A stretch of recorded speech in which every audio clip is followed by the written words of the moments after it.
श्री संत शिरोमणि भक्त रविदास समारोह समिति नवयुवक मंगल दल कमतैला नई बस्ती दसड़ा बलिया।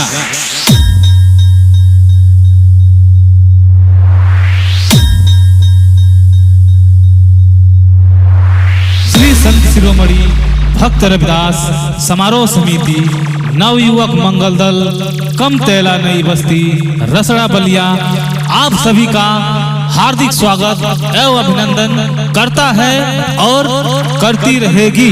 जय भीम, नमो बुद्धाय, जय संत शिरोमणि, जय भीम।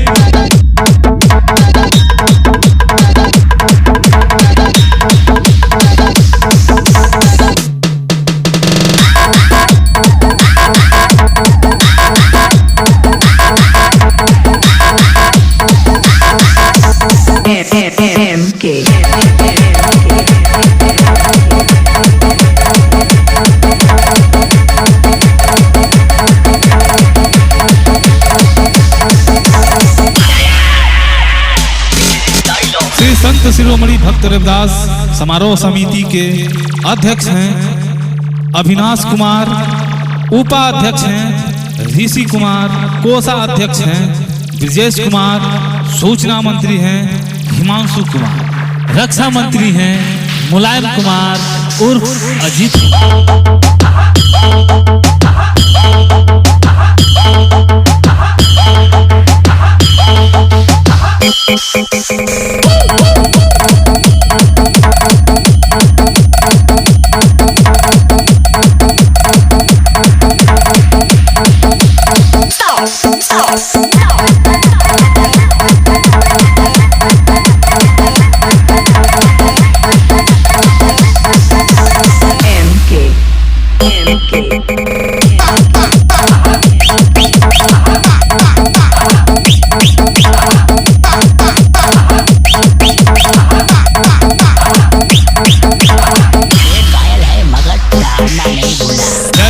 संत शिरोमणि भक्त रविदास, श्री संत शिरोमणि भक्त रविदास समारोह समिति नवयुवक मंगल दल कमतैला नई बस्ती रसड़ा बलिया।